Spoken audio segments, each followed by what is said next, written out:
Bonjour à tous, Daniel Axel pour la chaîne Pressplay.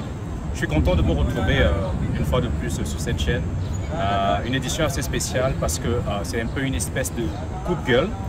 Dans cette vidéo, je voudrais parler d'une situation qui devient un peu récurrente ici aux Philippines et concerne le domaine de l'emploi. Le premier sujet concerne la corruption qui est en train de vouloir s'installer ou alors qui s'installe déjà à Manille dans le domaine de l'emploi. Et le deuxième sujet est une plainte récurrente des touristes qui, en cherchant l'emploi, se retrouvent toujours butés à un problème, c'est celui du visa de travail. Et si tu veux savoir quel est mon coup de gueule par rapport à ces deux sujets, reste pointé sur cette vidéo et press play, c'est maintenant et ça commence.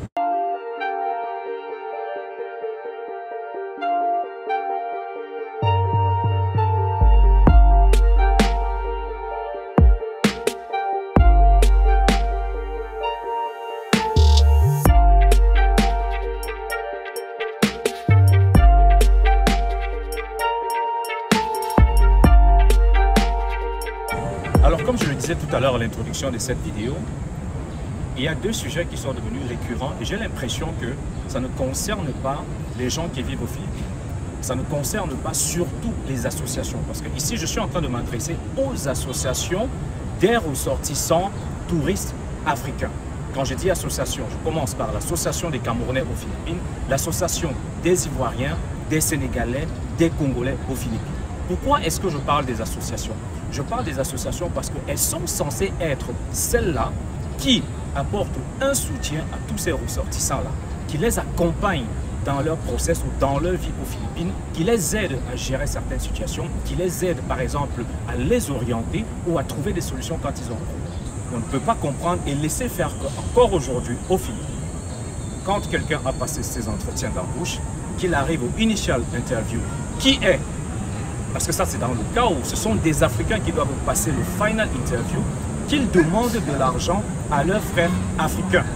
Quelqu'un leur envoie un message ou les appelle pour dire « Donnez-nous 30 000 pesos, donnez-nous 50 000 pesos pour qu'on vous fasse passer. » Cette situation est très dangereuse. Elle est très dangereuse parce qu'il y a une conséquence très grave. La conséquence, c'est quoi? C'est qu'il y a un grand risque d'embaucher des personnes qui ne sont pas qualifiées. En embauchant des personnes qui ne sont pas qualifiées, on se retrouve dans un système où le Philippin, l'Américain ou le Canadien qui est en train de nous employer, ne fera plus confiance à nos frères qui sont chargés de passer le dernier entretien pour vérifier si ces personnes sont capables ou alors compétentes en langue française. Et aussi, au niveau des Philippines, les structures de BPO peuvent perdre leur crédibilité avec les clients internationaux. Vous imaginez bien que lorsqu'une compagnie obtient un contrat avec un client international qui peut être au Canada, aux États-Unis ou en France, il promet à cette clientèle-là qu'il va recruter des personnes qui sont capables de travailler en anglais et surtout en français. Maintenant, lorsque vous décidez de recruter des personnes sous la base d'un paiement, c'est-à-dire que quand nos frères qui sont ici décident de prendre de l'argent aux autres qui ont même du mal à s'en sortir, vous leur demandez de payer 30 000 ou 40 000 pesos. Je trouve que pour ma part, c'est cruel. Les associations, les présidents d'associations camerounaises, ivoiriennes, congolaises, sénégalaises, tous ces présidents, je vous en prie, vous devez essayer de faire quelque chose. C'est votre rôle également d'essayer de rappeler ces personnes à l'ordre, soit en faisant des investigations et en demandant à ces personnes-là qui vous a contacté, quel est le numéro de téléphone qui vous a appelé pour vous demander de l'argent. Parce que c'est très dangereux. Si nous avons quitté par exemple l'Afrique, c'est justement pour les mêmes raisons.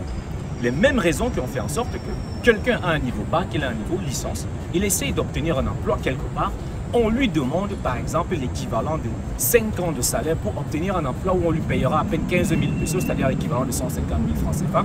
Nous avons fui cette situation en Afrique, justement parce qu'on estimait que c'était, on va dire, unfair, c'est-à-dire que c'était injuste. Alors aujourd'hui, les mêmes choses que nous avons évitées en Afrique, nous sommes en train de les ramener ici, aux Philippines ou à l'étranger. Franchement, je ne comprends pas.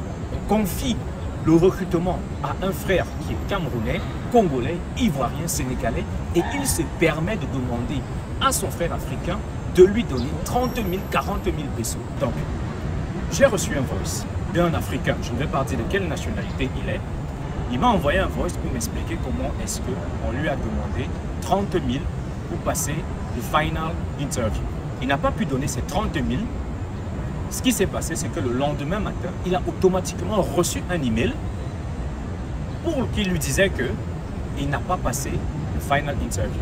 Je peux vous rassurer que cette personne est compétente en français, que ce soit en écriture, que ce soit en parler. Elle s'exprime, on ne va pas dire à 100% en anglais, mais cette personne a un bon niveau d'anglais. La preuve, elle a passé le initial interview et l'assessment parce que là-bas, c'est pour évaluer les compétences en anglais.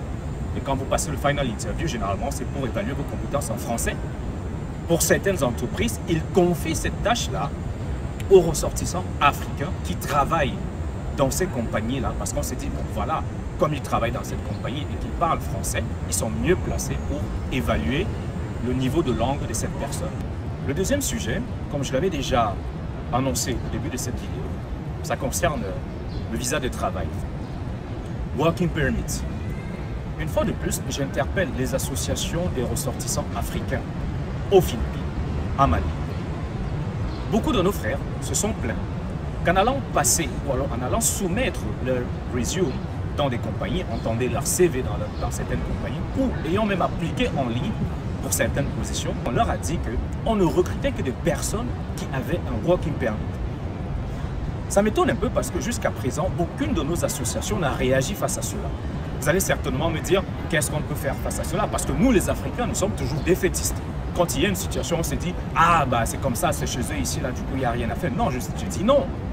Je dis non, pourquoi? Parce que nous savons tous ici qu'il y a un Department of Labor qui s'occupe de tous les problèmes qui concernent le travail ou les touristes.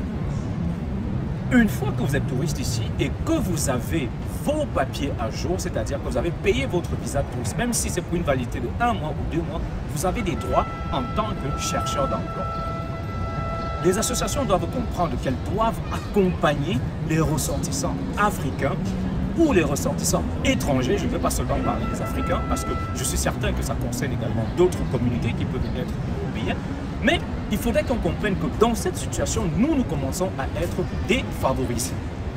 Défavorisés, parce que n'oubliez pas que parfois, on demande aux ressortissants, on dit aux ressortissants africains que non, on ne voulait pas un Africain, on voulait un ressortissant, un native, un French native, c'est-à-dire que quelqu'un qui est né et qui parle le français, qui est né dans le français, oubliant que nous, les Africains, nous vivons et grandissons dans des pays qui sont francophones.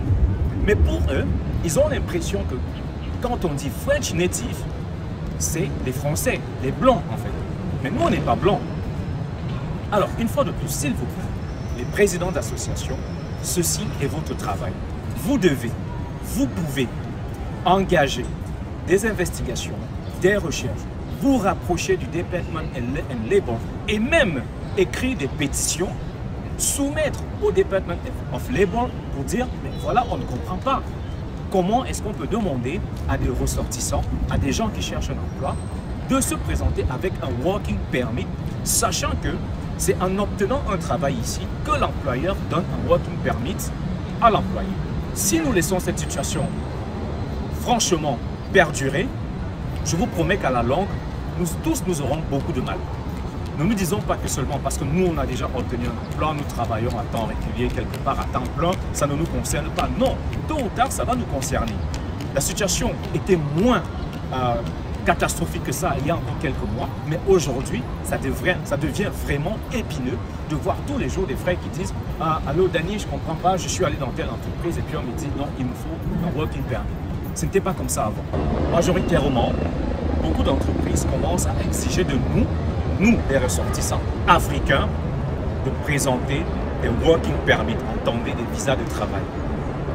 Les ressortissants des pays africains risquent d'être marginalisés si nos associations ne font pas quelque chose.